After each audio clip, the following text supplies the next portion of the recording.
Mahardika ing tias ing kamardikan. Rahayu.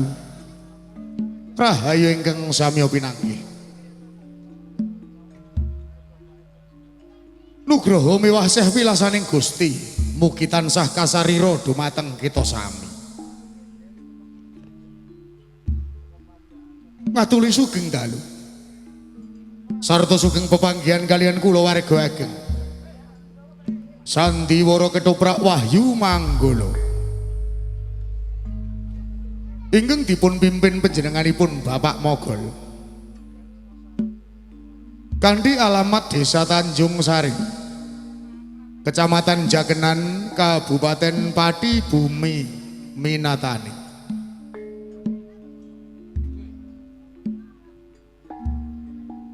Saksampunipun panjenengan sami kasugata tari gambyong minangka purwakaning pagelaran ing dalu punika.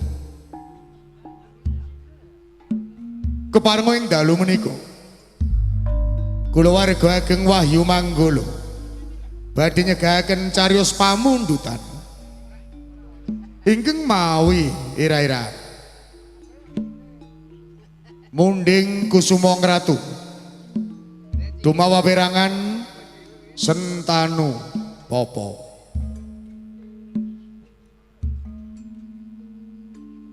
Dalang sarta pendapuk katindakan Roko Mas Anom Suharyanto. Asisten sutradara dipun tindakan Dimas Eko Pranoto. Pangeprak katindakan Bapak Suharti. Wontene Pranoto Pakliran dipun tindakan Bapak Yoga Sakonco.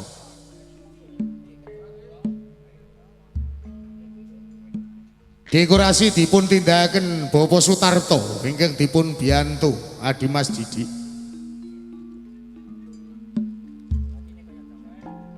Teknis tata lampu katindakan Adimas Budiono Batak. Lighting dipun tindakan Dimas Ladu Aldiansah.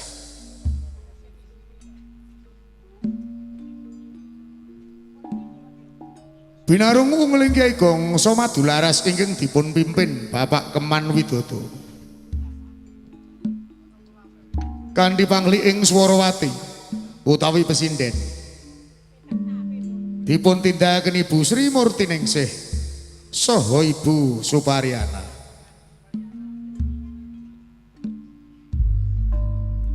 Pranoto gending katindakan Dimas Hadi Prayitno wontene Wiraswara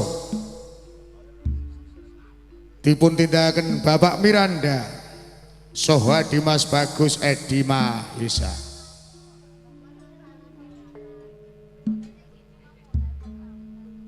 Musik campursari katindakan Dimas Ari Semprul, Roko Mas Edi Watono sarta Dimas Udin Galdowo.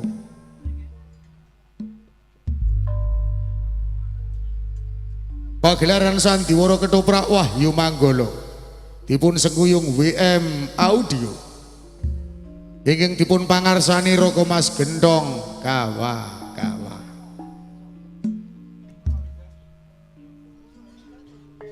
Ewon dene para paraga ingkang badhe maragani cariyos ing dalu punika. Sepisan gambaraken wonten ing padepokan Tangkuban Perahu. Resi Darmo Jati. Ing dalu menika dipun paragani Bapak Begek Ari Warsito.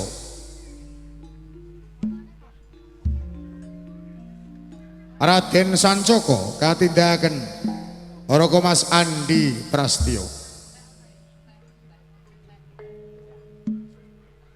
Andini dipun paragani Mbak Ayu Sri Ponjowati.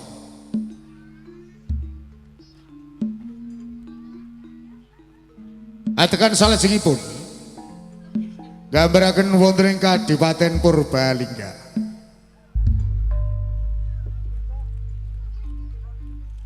Adipati Condrodewa dipun paragani Adimas Beguk Wiyanto. Resi Barong Silakso katindakan Roko Mas Judek Prakoso.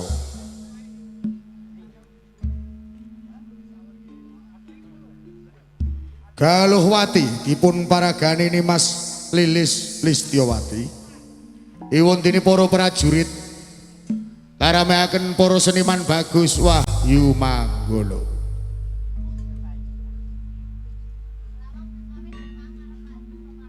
Atekan salajengipun gambaraken wonten ing Keraton Pejajaran.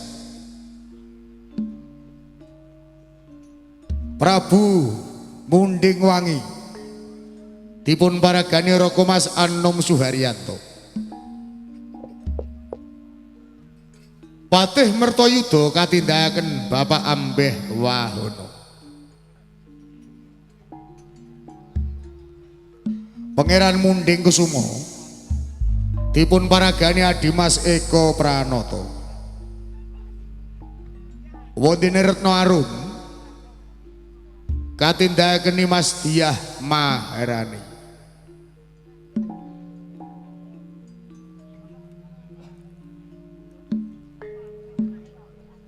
Salajengipun gambaraken wonten ing Desa Karangjati. Lurah Harjobondo ing dalu menika katindakan Adimas Abdul Sutopo. Bojo kaparagani Mas Menik Widyawati.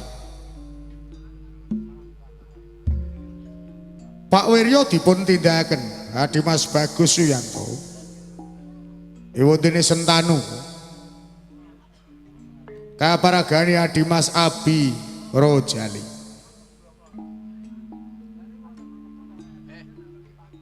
Repat utawi dagelan ingkang badhe nglipur manah panjenengan sami. Katindakan trio pelawak Wahyu Manggolo. Cak Sendor Adimas Rokim sarto Bapak Mogol kanthi embanipun ingkang katindakan siji Arum Somplak kabiyantu Sisowak Indah Kalola saha Ella Gedel Wati. Mekaten kula wau para kadang budaya sutrisno menggah para paraga ingkang badhe maragani cariyos ing dalu punika. Kita sagotrah kulawarga ageng Wahyu Manggolo. Namung ngaturi sugeng lenggah sarta sugeng hamriksaning ngantos titi purnaning pagelaran dun.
Pagelaran manggelar ambap budaya aku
den olah biraga ki sampun nanging nalika semono kowe kepengin dening aji pamungkas pangkebon jiwa.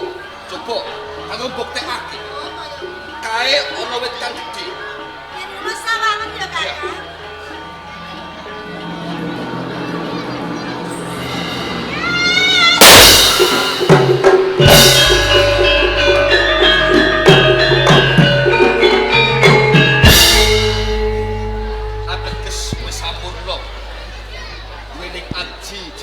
Jayan pamungkas pangkebon jiwa.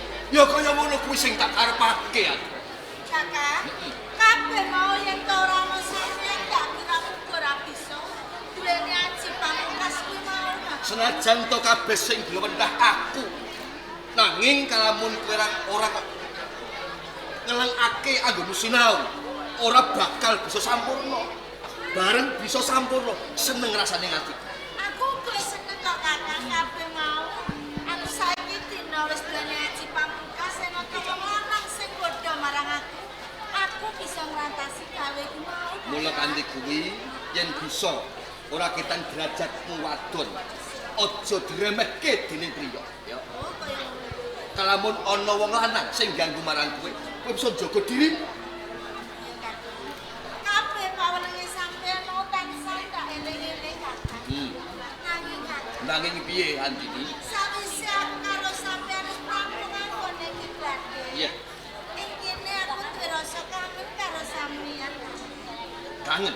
Iso aku kaya kepengin yen awake dhewe ketemu kalian sing sampeyan karo kono marang aku.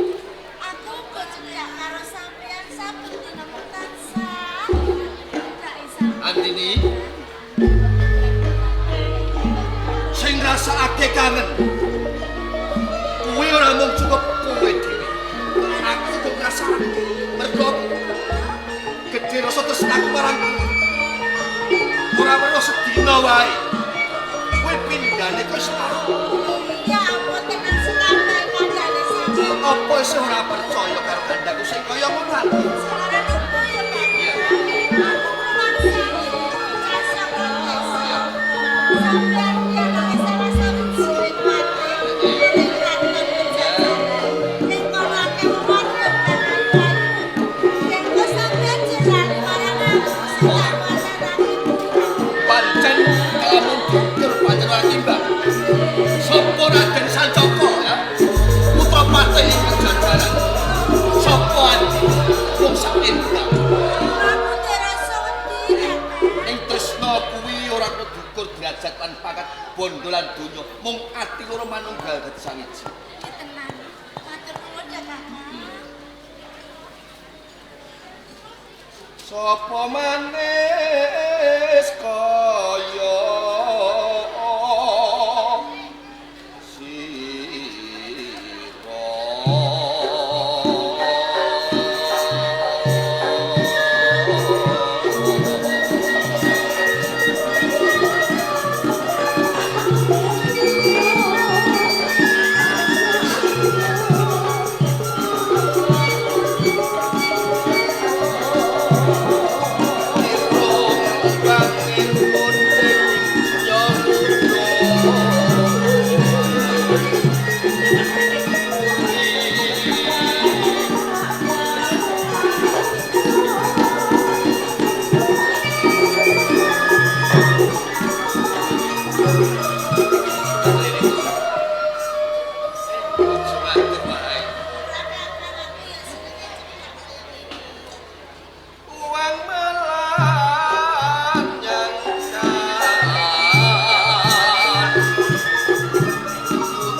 kaya ana rasa tandha pitakon sajenengan. Kakang apa? Adat sapi. Yen kowe ketemu karo aku, padha antun sek sing siap. Kowe aku mbok suguhi esem lan guyumu. Ning kok beda banget jane ana. Kaya-kaya kowe ndrawati ning atimu. Pancen bener kakang. Nek wati kula aku bakal kondo marang sampeyan dene rasa wedi karo sampeyan. Yen wis sawise aku kondo marang sampeyan, terus sampeyan nesu karo aku. Arep kondo bloko karo aku. Kowe duwe rasa wedi. Pancen bener kakang. Apa anggonmu sesulih karo kowe kurang? Kalamun kowe kurang bloko. Kepengin gelang kalung sing gedhe. Bloko. Aku bakal wujuti apa sing dadi karepanmu. Sapa Raden Sancaka putra patih ing Pajajaran ya? Aku ngerti kakang. Nek kowe mau gak babakan kondo donya kuwi ora kakang. Jur apa Andi? Aku sambung tresna marang sampeyan nek tak wis suwe banget. Pancen. Termane aku lan sampeyan iku wis tumindak lumrahe wong bebujuan kowe to kakang. Iya. Mula dina saiki aku lagi meteng kakang. Kowe mesti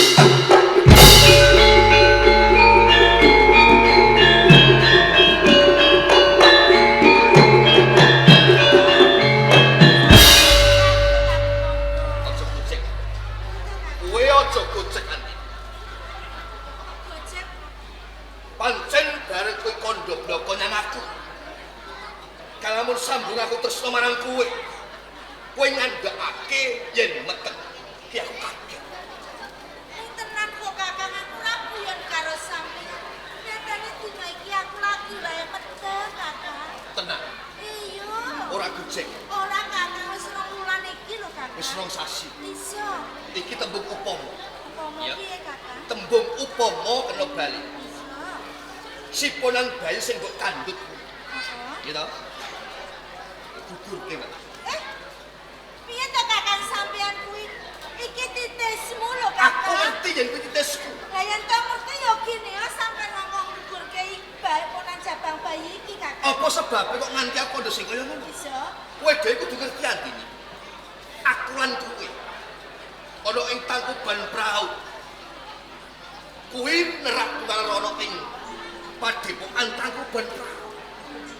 Kowe ngerti angger-angger? Angger-angger ing tangkuban prau. Murid lan murid ora kena andum sing-singsian mongko. Aku lan kowe. Gitu.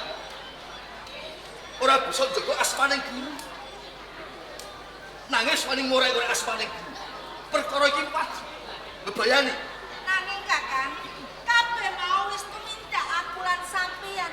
Apa wae sing kedadian kudune sampeyan uga tanggung jawab. Ora kok malah kaya ngono-ngono kandhamu kakang. Ora kok ateges aku sing rasa kok tanggung jawab ora.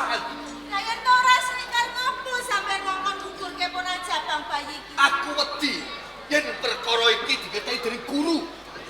Yen dadi ngerteni marang guru. Iya. Ya kudune aku karo sampeyan sing tanggung jawab kakang. Jalaran kabeh mau tumindak lan tumindake sampeyan. Ojo kepenak men. Iya. Kon gugurke sampeyan kuwi. Ucap ing pembahasan tak catet ning ati. Perkara iki aja mung cukup aku sing tanggung jawab. Kowe kudu tanggung jawab. Aku bakal tanggung jawab. Kalamun sapa wae murid ing tangkuban prau ngerti. Ya kudu bener. Iso kakang, aku ora bakal kondo marang sapa wae. Mergo sing bebayani iki Kakang Joko Semeru.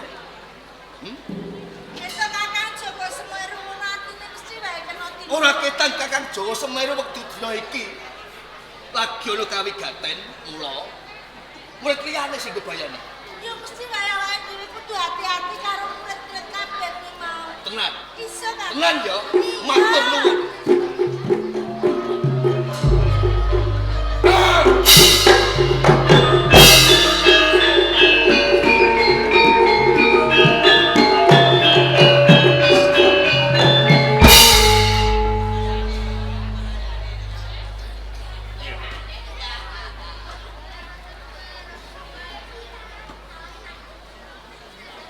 Sancaka Inggih, kula guru. Lagi apa?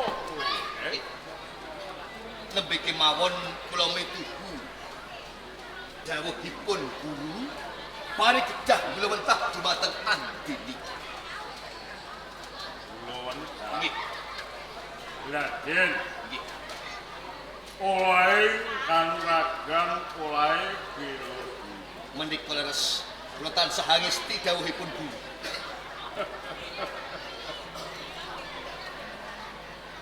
Ora susah. Kowe dadak goro lawan aku. Kula mboten goro. Kula matur wontenipun. Apa kaya ngono kuwi cacakane? Wong kang lagi geglayen kula wentah lawan Anji. Lho yen to geglayen karo kanuragan lah kira. Konjur mbok rangkul, mbok elus-elus jam. Apa menika nggih? Tenane kabeh iki mau. Ora susah kok selaki aku wis ngerti dhewe. Mergo apa? Aku nampa prajurit. Muridku sing luwih dening tuwa sing tak tresnani ora liya Joko Semeru. Ing kono Joko Semeru ngandhakake yen kowe Sancaka antaraning Handini iki padha nganakake sambung katresnan. Iya apa? Waleh-waleh menapa kalamun perkawis menika kula tutup-tutupi ning nyatanipun Bapak Guru sampun pirsa. Nggih, estunipun kula tresna dumateng Andini. Kula nyuwun pangapunten saderengipun. Sancaka. Nggih. Mestine kowe kelingan nalika sepisanan kowe kepengin ngecep ilmu ana ing Padepokan Tangkuban Perahu. Kula tasih kemutan. Kowe wis dak kandhani Nggih. paugeran utawa tatanan ana ing Padepokan Tangkuban Perahu. Iki antaraning siswa lan siswa saya meneh siswa priya lan wanita iki ora kena nganakake padha sesambungan tresna. Nggih. Ing sekawit pancen kula mituku dawuhipun guru. Kula badhe njagi asmanipun guru. Nanging Bapak, sak sampunipun kula cumandha wonten ing Padepokan Tangkuban Perahu mangertosi kaendahaning donya. Kula tresna dumateng Andini.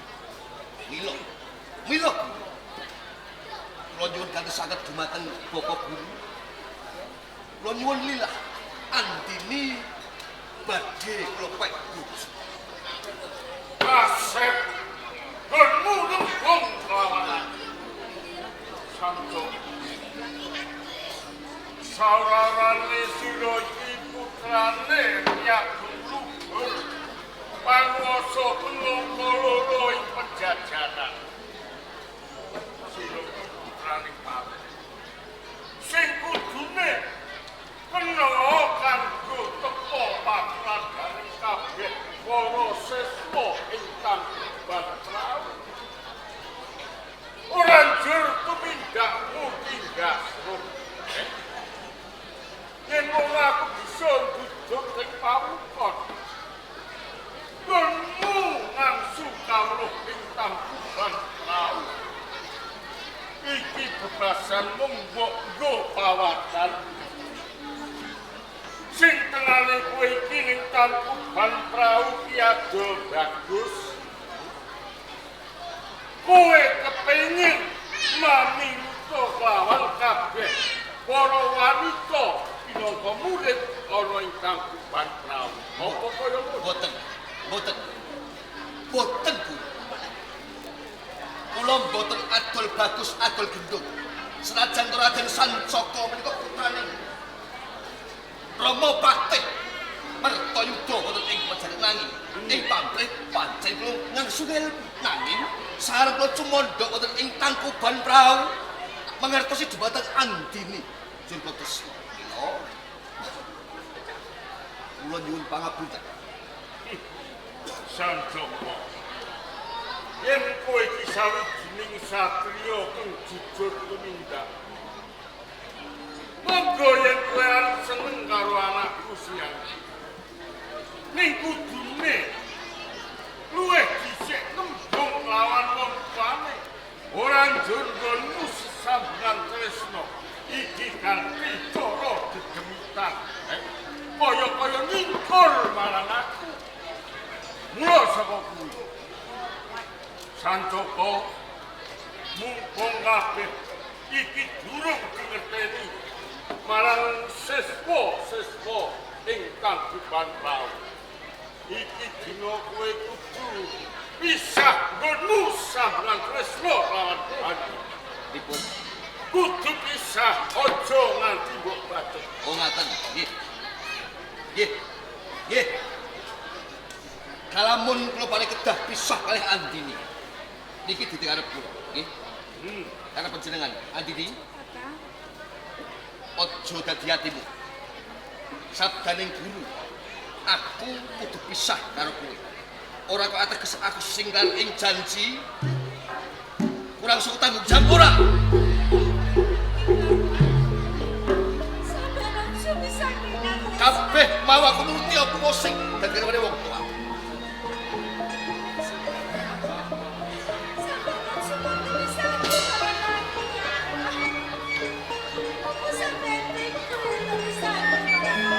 Sing ngawiti aku mentolo tutua lagi wong tua. Oh. Kapeksa aku bakal ninggalake kowe. Aku njaluk pamit Andi.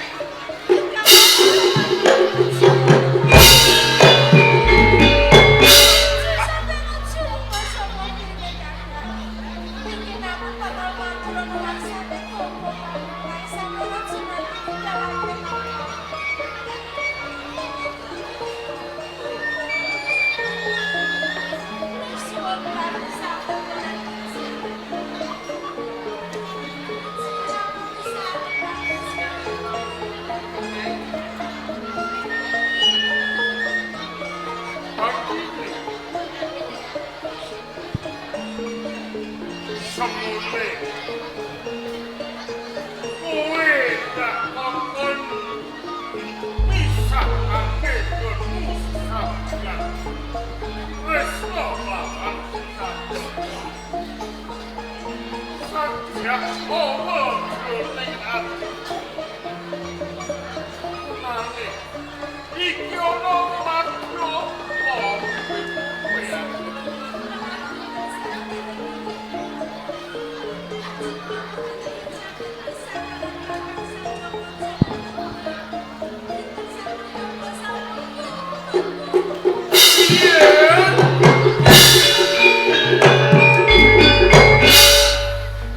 Kebuah dalam pisan mas,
marang paugeran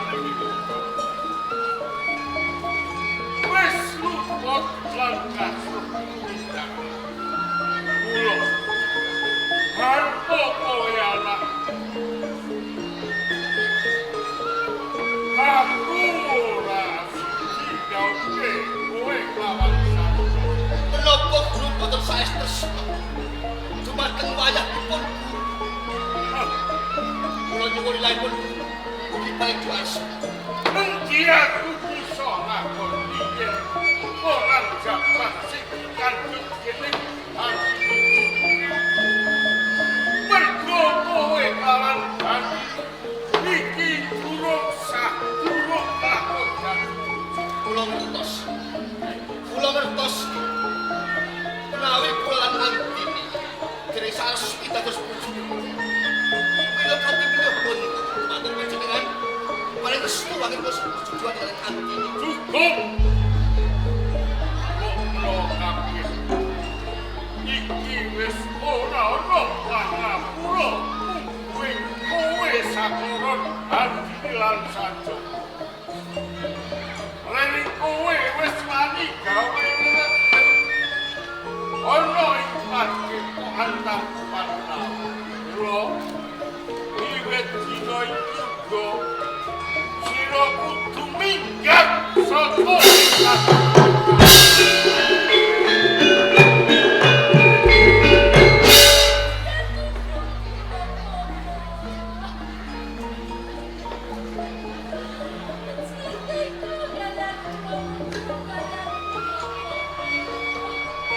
Antini.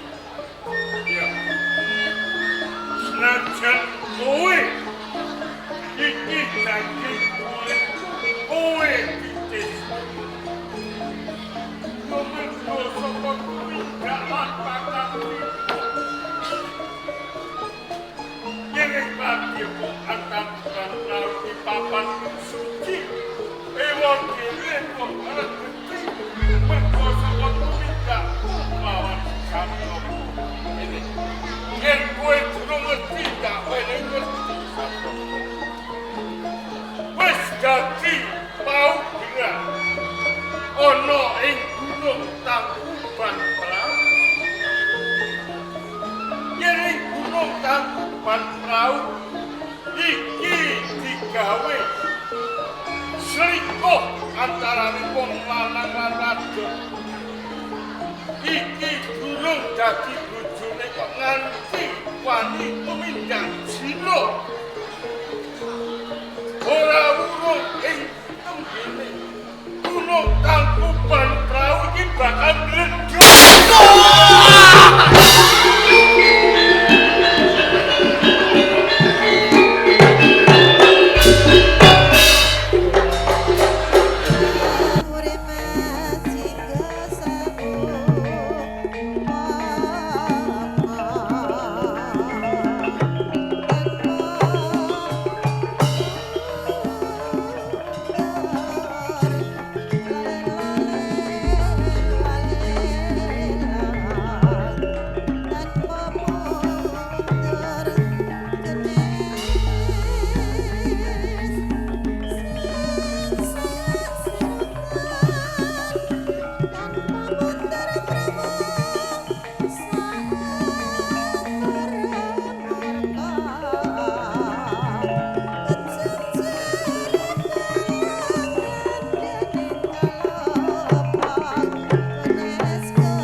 Siaga makarya Resti Sanjata lumaksana magita-gita. Tajo! Tajo! Tajo! Tajo!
Ayo,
Motor dhewe.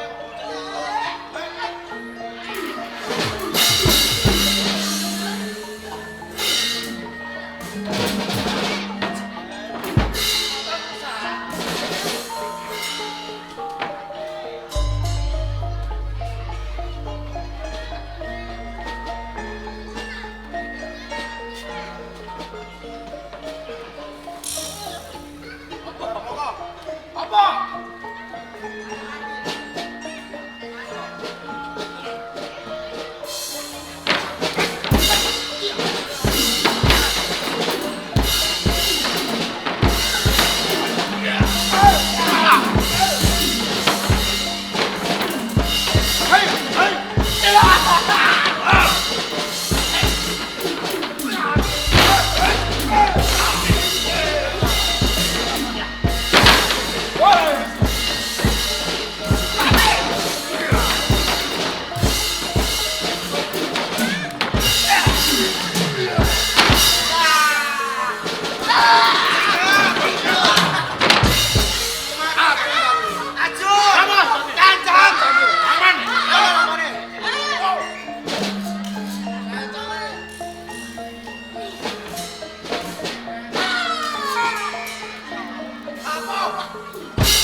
Hey!